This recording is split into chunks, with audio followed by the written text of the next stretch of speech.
Tony Abbott's defeat in the leadership ballot. We're now joined live by Bob Ellis, a political commentator and writer.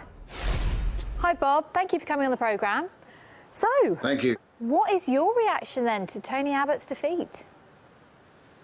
It was expected. He said that all the people coming to Lampedusa on boats as refugees should be sent back to Africa. He said that similar people coming to our part of the world on boats should be imprisoned for 100 years and never allowed into Australia. He said that climate change was a myth and coal was the future, and wind power should be abolished because the windmills were ugly, and that all public schools should no longer get any money from his government.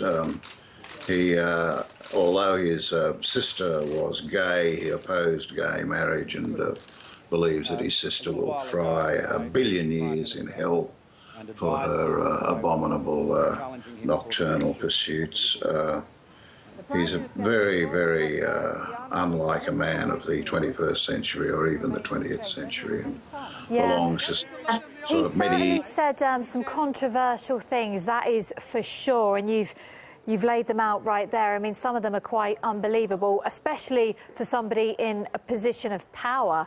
But the interesting point about this is what is going to happen now? Because obviously there's a new man in charge. We've got Malcolm Turnbull.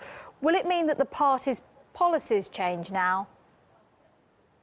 I've known Malcolm since he was 19 and he was a friend of mine. And yes, he's much more like, say, a Liberal Democrat in the English Parliament. He's a Republican. He's an anti-monarchist, where Abbott was a monarchist.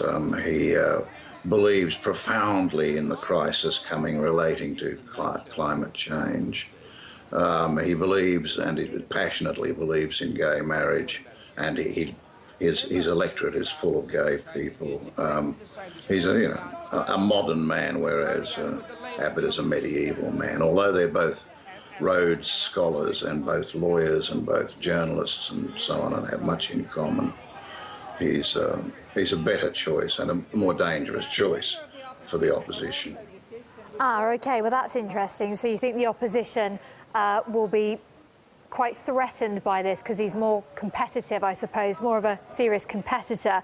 I just want to ask as well, because I want to gauge the reaction of the Australian people, because he did say some controversial things.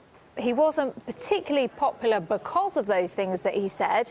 What do you think the public reaction in Australia will be to this?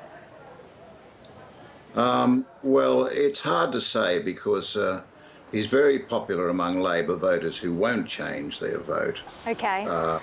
And he's very unpopular among Liberal voters who won't change their vote. But the shifting people in the middle, I'm just not sure. I mean, the many of the votes he needs to win are people who are anti-gay marriage and so on. It's just a little hard to see. I think it will be a genuine election fought on policy and fought on the eloquence of the leaders. What's going to happen to the political agenda now in Australia? Because you did just mention that it's going to be more competitive now. Do you think that there will be a change of leadership? Oh, no, I don't think so. I think, no? Shorten is a very good negotiator and a former union negotiator, and he's patched together a coalition of the various segments of his party, and they also know the folly of changing leaders midstream in the way that the Liberals will soon find out. And I think it'll be a contest, and it'll be a close contest, and I'm not sure how it will go. All right, Bob. Thanks very much for your expertise. We appreciate that. Talking to us all the way from Sydney. Thank you, Bob. Thank you, Les. Thank you so much.